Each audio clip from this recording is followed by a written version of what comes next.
Acabei de descobrir que sou autista. Eu nunca pensei que pudesse ter uma deficiência. Eu sempre achei que as pessoas que estão ao meu lado é que se comportavam de maneira diferente. Mas eu nunca pensei que eu é que poderia ser o diferente. Agora que eu descobri que tenho o transtorno do espectro autista, eu estou ouvindo falar que tenho uma porção de direitos que a lei assegura para mim. Então, eu gostaria de saber o seguinte: só o diagnóstico já me dá direitos? Eu tenho direito só de ter o diagnóstico nas mãos?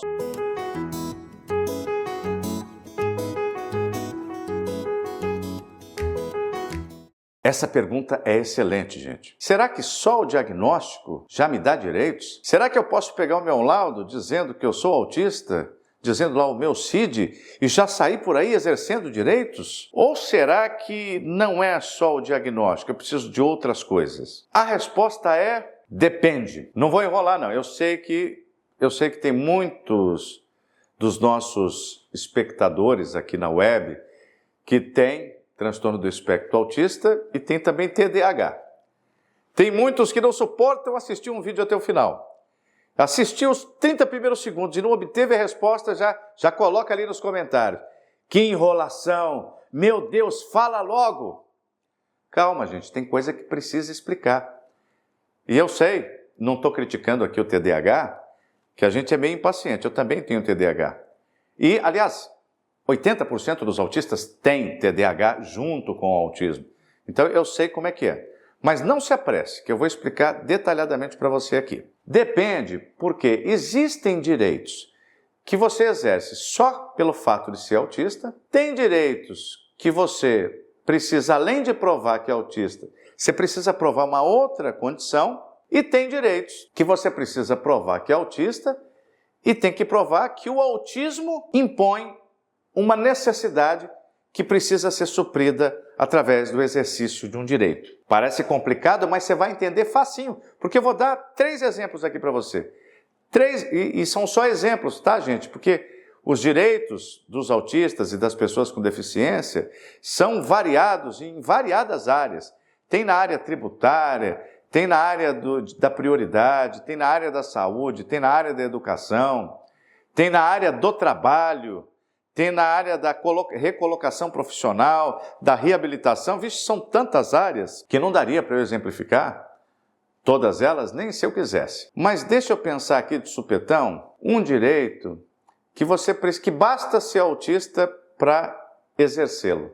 Sabe? Um direito que só de ser autista você já exerce. Por exemplo, a CIPTEA. CIPTEA é um documento que foi criado pela Lei Romeu Mion, que é o filho do Marcos Mion, né, o ator, que alterou a Lei 12.764, que é a Lei do Autismo, também chamada de Lei Berenice Piana, para fazer incluir lá como direito da pessoa com deficiência um documento nacional de identificação, chamada Carteira Nacional de Identificação da Pessoa com Transtorno do Espectro Autista, a sigla CIPTEA. Sabe o que precisa para ter o CIPTEA? Só o diagnóstico. Você tem ali o laudo do médico, ó, fulano de tal é autista.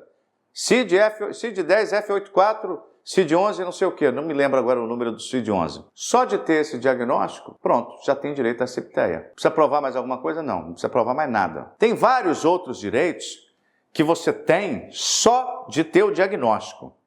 Só de ter o diagnóstico já tem. Por exemplo, tem alguns direitos que são regulamentados nos estados e nos municípios, que já tem regulamentado, tá, gente? Só você ter o diagnóstico, você já apresenta o diagnóstico, comprovante de endereço e alguns poucos documentos de identificação ali no departamento de trânsito, ali da prefeitura, na secretaria de trânsito, e eles já te dão a carteira para você usar as vagas reservadas à pessoa com deficiência. E aí não precisa nenhum outro requisito. Tem alguns municípios que criam leis que exigem que a pessoa, além de ser deficiente, a deficiência tem que ser relacionada à mobilidade. Eu discordo, nós já desfizemos aqui no escritório algumas exigências desse tipo, mas, enfim, a controvérsia existe. Eu estou levando em consideração os municípios que exigem outras coisas, né, para mais, ainda que eu não concorde com elas, como uma das hipóteses em que não basta você ter o diagnóstico para exercer o direito. Tem situações que você tem que ter o diagnóstico e, além do diagnóstico, você precisa preencher um outro requisito que não é relacionado à saúde. Por exemplo, aposentadoria especial. Você precisa ter transtorno do espectro autista. O tempo que você vai ter que trabalhar para aposentar, nessa modalidade de aposentadoria da pessoa com deficiência, vai variar de acordo a deficiência seja leve, moderada ou grave. Ah, mas não tem autismo leve. Gente, a lei fala que tem. Se a lei fala, a gente não vai brigar com a lei, né? A lei fala que as deficiências são 3, leve, moderado e grave. Está na lei, LC 142. Então a gente tem que trabalhar com ela. Não é com a opinião de cada um, o que cada um acha. Né? Porque a lei vale para todo mundo. Então, você vai ter que ser deficiente, quem é autista é deficiente, para ter a aposentadoria baseada na LC 142, que é uma aposentadoria que você trabalha menos anos, mas você tem que trabalhar os anos. Ou seja, você só exerce o direito quando junta as duas condições. Eu sou deficiente e trabalhei os anos que a lei fala que eu tenho que trabalhar. Eu não vou citar aqui, porque em cada modalidade, em cada gravidade de deficiência é um tempo diferente, e o tempo é diferente conforme você seja homem ou seja mulher. Então eu não vou falar aqui do tempo, mas tem que preencher um lapso de tempo de contribuição. Entendeu? Não basta falar, ó, tô aqui meu diagnóstico, quero aposentar. Não, tô aqui meu diagnóstico, vamos contar quanto tempo eu tenho e vamos aposentar assim que eu terminar de cumprir o tempo. Outro exemplo é o BPC. Para o BPC, você tem que ter a deficiência, mas também tem que atender a um critério de renda. Então não basta o diagnóstico só. Ó, olha meu diagnóstico aqui de TEA, me dá o BPC. Não, senhor. Nós temos que ver também a sua renda. Será que a sua renda ultrapassa os limites? Então, outra situação que não basta o diagnóstico para exercer direitos, diagnóstico de transtorno do espectro autista, é a redução de jornada. Sabe por quê? Porque na redução de jornada, tanto para o servidor quanto para o seu parente que tenha deficiência, se o servidor tem deficiência, você acha que basta ele apresentar o diagnóstico lá, dizendo que é autista, e reduz aí minha jornada de trabalho? Não! Claro que não. A pessoa precisa provar que tem a necessidade de reduzir de horário. Necessidade por causa da deficiência. Porque nem toda pessoa com deficiência, nem toda pessoa com transtorno do espectro do autismo vai ter essa necessidade de reduzir a jornada. Então, e tem gente que pega, olha, o que tem de cliente aqui que já vem nos contratar com avião pegando fogo, porque avião pegando fogo é mais caro, tá? Você acha advogado caro? Quando você já traz um processo já meio estragado, aí é que é caro mesmo. Por quê? Porque tem coisa que é difícil de corrigir. Porque, veja, a lei prevê que o servidor público que tenha deficiência e que tenha a necessidade, se eu estou falando de uma necessidade que provém de uma deficiência, então eu estou falando de uma necessidade clínica. Se a lei fala que o servidor com deficiência que tenha necessidade poderá obter a redução de jornada de trabalho ou horário especial de trabalho, mediante avaliação de junta médica oficial, é lógico que vai ter que ter uma demonstração dessa necessidade. E essa demonstração vai ter que ser muito bem feita.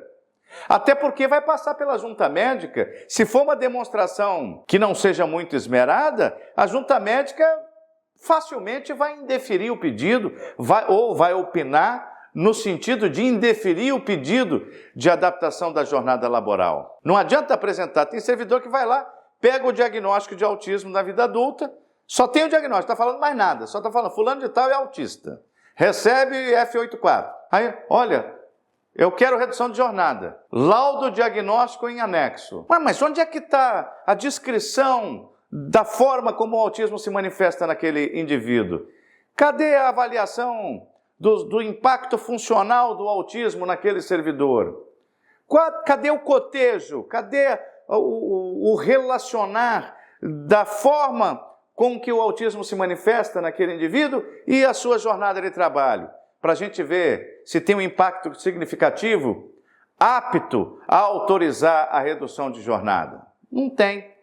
Eu tenho um diagnóstico, me dá. Não pode. Então, gente, tem que, nesse caso da redução de jornada, tem que provar a deficiência e que a deficiência impõe limitações ou restrições no exercício da jornada de trabalho para que tenha justificativa para te dar a redução de jornada. Igualmente, quando o dependente é pessoa com deficiência. No caso do dependente, não tem que provar assim, aspectos funcionais da deficiência da pessoa dependente em si, porque a pessoa não trabalha no serviço público, né? Não tem nada que ver a deficiência dela e avaliar as funções dela, ou o impacto. Mas é preciso demonstrar que aquela pessoa, que pode ser filho, que pode ser cônjuge, que pode ser qualquer outro dependente, pode ser a sogrinha, pode ser a mãe que mora junto na casa do servidor. Aquela pessoa com deficiência precisa de suporte. Porque o que eu estou pedindo? Quando eu estou pedindo redução de jornada por causa de dependente com deficiência, o que eu estou dizendo? Estou dizendo para o meu empregador, patrão, é o seguinte, eu tenho uma esposa que tem deficiência, eu tenho um filho que tem deficiência. Esse filho, ele precisa de muito suporte, ele precisa da terapia, eu tenho que levar, são muitas horas por semana. O médico recomendou que eu tenho que estar presente com ele, não sei quantas horas por dia. Por essa razão, eu preciso que o senhor dê uma redução de jornada para que eu possa passar mais tempo dando suporte. Tem que provar a necessidade desse suporte, tá? Dando o suporte necessário para o meu dependente com deficiência. Então, essa aqui também é uma hipótese que não basta o diagnóstico. Tem que demonstrar a necessidade. Situações de direitos como esses, que eu mencionei aqui, que além de ter o diagnóstico, você tem que demonstrar mais alguma coisa, e às vezes coisas complicadas, tem um monte, tá? São vários. Eu espero que esse vídeo tenha sido útil. Se ele foi útil, eu peço a você que se inscreva no canal, que clique no sininho, que dê um joinha e que compartilhe esse vídeo com outras pessoas que, assim como você, possam ter interesse nesse assunto. Se ficou alguma dúvida, deixe nos comentários que eu respondo assim que puder. Contatos profissionais na descrição. Muito obrigado e até o nosso próximo encontro.